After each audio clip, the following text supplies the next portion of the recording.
بسم اللہ الرحمن الرحیم۔ دعا عبادت ہے۔ اس عبادت کی قبولیت کے بھی اوقات اور مقامات ہیں۔ ہم دیکھیں گے قبولیت دعا کے اوقات اور مقامات۔ ہر سال ایک رات ایسی آتی ہے جس میں اللہ تعالیٰ کا کلام نازل ہوا، جسے لیلۃ القدر کہتے ہیں۔ لیلۃ القدر کی دعائیں قبول ہوتی ہیں۔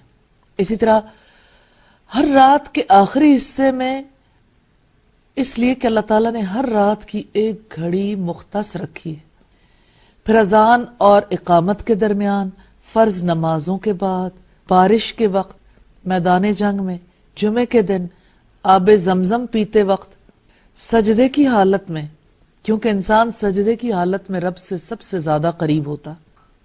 رات کو آنکھ کھلے تو اس وقت، آخری تشہد میں، مسلمان بھائی کی عدم موجودگی میں اس کے لیے دعا، پھر یوم عرفہ یعنی 9 ذی الحجہ کی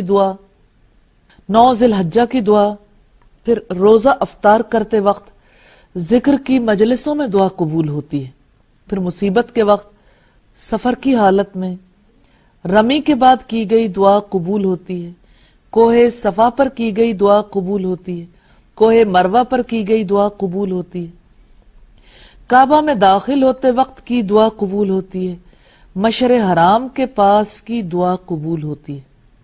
اللہ تعالی ہمیں ان اوقات میں اور ان مقامات پر دعائیں کرنے کی توفیق عطا فرمائے۔